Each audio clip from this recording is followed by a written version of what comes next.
So you know what? I am actually really sad as this drama comes to an end because it has been kind of my comfort show. It has been the show that I rewatch throughout the week, and I will be sad to see it go next week. We're already on episode 12, and next week is the last episode. I don't know what I'll do with myself then, honestly. Like, I am so enamored with this series that I want this to last forever. I could watch Thame and Po just exist and live their day to day slice of life kind of forever, honestly. So slice of life, tempo, maybe. um, but yeah, welcome guys to another episode of the Drama Surgery podcast. In this episode, I am covering tempo. I have covered all episodes up to episode 11, so do check out my previous reviews about those previous episodes. You'll probably be able to tell immediately that I am a huge fan of this. Not often do I do week to week review of a drama, but in this case, this BL series is so well done that it has kept my attention all throughout. So that's why I keep covering it every week. It's just that good. Well, yeah, today I am covering episode 12 of this drama, and a lot of things happen in this episode that I want to talk about. But before I even begin, I just want to say something that I feel like I've not mentioned ever since I started covering this drama. And it's that I really, really like the opening of this series. Like, I really like the opening credits. It's very well done. When I first saw it, right, I immediately noticed how different it was. If you notice, the credits don't scroll vertically, right? They scroll horizontally. And I feel like that is just new. I feel like I don't see that often. It's new, it's innovative, and yeah, I give props to whoever designed that intro. It's very good. Now, moving on to what happened in episode 12. At the very beginning, we see that Po met his ex-boyfriend Ern. I remember when he came up, I kind of screamed because I was like, oh my god, is this like a get my ex back kind of plot that I was about to go on? And I'm just like, please, I would like to not see this. Although I would say that I was kind of hoping to see Ern just so I can see how Thame reacts to Ern, but that did not happen. Ern came solo and Thame is nowhere to be seen because he's unfortunately being kept separate, right? And we've not seen him since Pemika kind of like kidnapped him. So yeah, anyways, Ern comes and sees Po, and for a second there you think that they are kind of like getting closure, you know. Ern is apologizing for how he treated Po and all that. And so you think that, okay, this is like a way for Po to kind of get closure on what happened with Ern. And, you know, Po also thinks this until Ern drops the fact that, like, oh, actually, I want you to, you know, say that you designed my logo and all that, because now that you're a really popular director, having your name attached to the logo that, you know, my company uses is actually like good for me, right? That's basically it. And so yeah, it's not necessarily where Po thought he was going, and I feel bad for him in that sense that like Ern remains that just terrible boyfriend that kind of has Po thinking that like, why did he date someone like this in the first place? Or should I give him that someone like Thame exists now for him, right? But still, it's good to see that people don't change. Honestly, I like that about this drama. They kind of like tell you that yeah, some people are just not good people, or they're just like after it for themselves. Pemika, Ern, you know, and that's just how some people are, and they will never change, and that's fine. So yeah, I really like the fact that we have that, and Paul can kind of see that his ex-boyfriend ain't shit.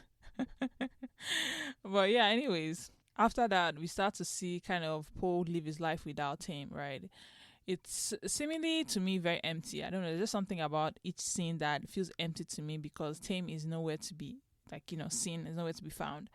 And Paul obviously feels this because as he talks to the uncle at the tailor shop, he mentions the fact that he feels empty even though he has the job that he's always wanted and all that kind of thing. He mentions that he doesn't feel different. He doesn't feel like, you know, he feels empty inside, right? And we all know it's because, you know, because of Thame, right? And that's kind of how Po is dealing. But he seems to be dealing, right?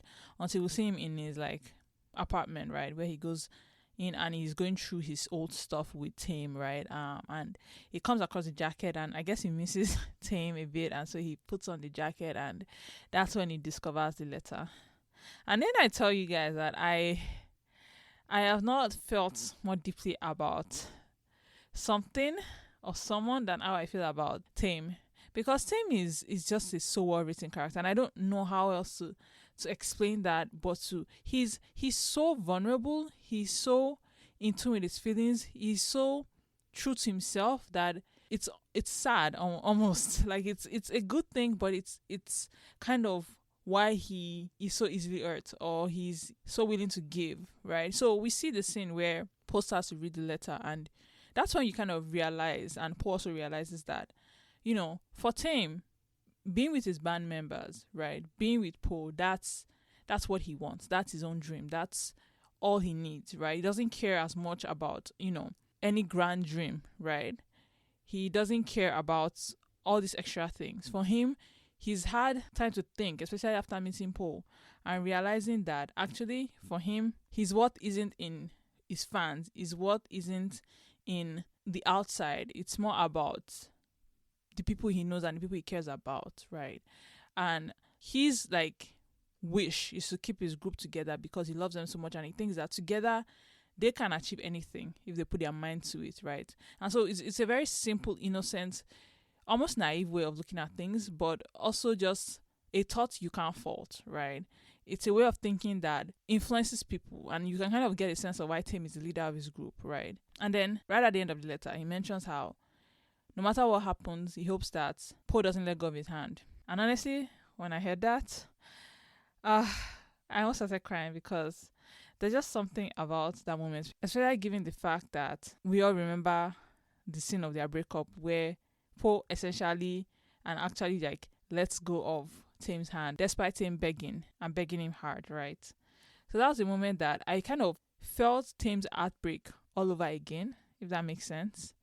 I actually felt his hopelessness again in that moment, hearing the contents of that letter as Poe reads it, right? And it just made me so sad for Tame. It made me so sad for everything he's gone through, because for him, his people is all that he cares about, right? Mars and Poe.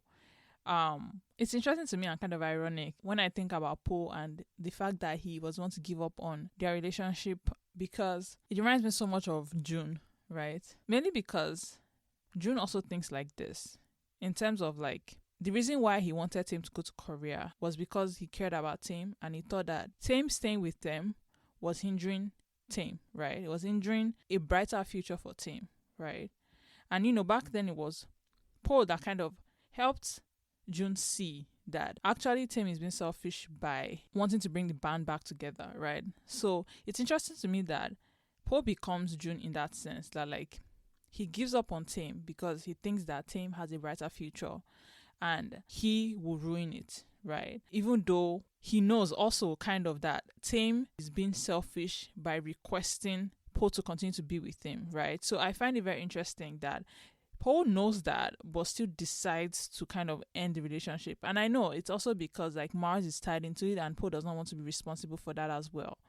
But yeah, anyways, I just found that interesting that they kind of mirror each other in that one aspect. But yeah, the minute Paul reads that letter, he's actually, now I know what Tim wants. I am going to get my man back, right? I am going to get this band reunited. And obviously this leads to him getting fired, and it's obviously a disaster because Paul is just one person, right? And Paul is also kind of a timid character, so it's not a huge fighter in that sense, right? And so he's caught very quickly and fired, right? But thankfully, Mars, for once, right, they actually want to fight for Tame as well, right? And I liked seeing them near the food truck and how they've decided to come together and for once fight for Tame, fight for what Tame wants, and not just have Tame do all the fighting for them, right? Them actually putting in the effort for Tame. And I like that is the resolution that this came to be, in terms of actually we need to give as much as Tame gives us in terms of everything, right? And I'm glad that they came to that, right? And I would like to think that June is the one that kind of spurred that discussion on, because he is that kind of person that, he's more willing to fight for Tame than anybody else, right? So I really like that. I really like that ending, and I look forward to how that will play out in the last episode. One thing I will say is that I like how they mentioned that Mick is actually on their side. which makes sense when you think about it, given that like Mick kind of manages Mars. So it's interesting that you have one of the managers that's kind of on their side and is kind of helping them from within, which is a lot of how a lot of companies work, in that managers end up living with the stars and starting their own company, right? Because, managers and like the group they manage will just bond more, right? And that like creates a crack in the relationship with the company. And so it very happens very often that like you will see people start their own company with some managers of their old company, right? A lot of idols do that, right? So yeah, that is something that I noticed, and I'm like, it wouldn't be a bad world if Mick wanted to like start his own company and Mars would be the first group he signs. But I know Mick does not have that in him. He's kind of lazy. But yeah, see, I like the fact that he was actually on their side this whole time.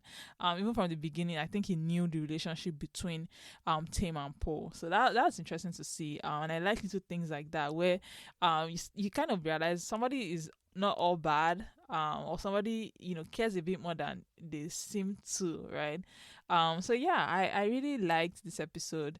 I look forward to the next episode, them reconciling with Tim and getting to that point where the band is able to stay together, right? And I don't know how they will achieve it, especially with Pemika. I feel like Pemika will always be an issue, right? So I don't know how they will achieve that, but I do look forward to that, right? One thing I will say at the end, the epilogue was a scene where Tim is recording a song, right? And he's kind of like lethargic. He obviously doesn't want to be there. He's not able to like pull through, and the producer that's recording him is like, you need to really feel this. You need to like think of someone that brings this emotion out from you, like those feelings of love and everything, right? Like feel that and channel that, right? And when he channels that and he thinks about Poe and starts singing, oh my god, so beautiful. I love it so much. I don't know how to explain it, but I have to say William is a very good actor. Like he's able to make me feel pain. He's able to make me feel like longing. Like you see his face, like so good. So yeah, that's the only thing I want to say. I really really like that scene. It's just so well done. Gosh, what will I do, guys, when this drama ends? Though, like really, what will I do? But yeah, anyways, that's all I have for this episode. I have had a blast with ThamePo, honestly, absolute blast. So yeah, I look forward to next week and the last episode.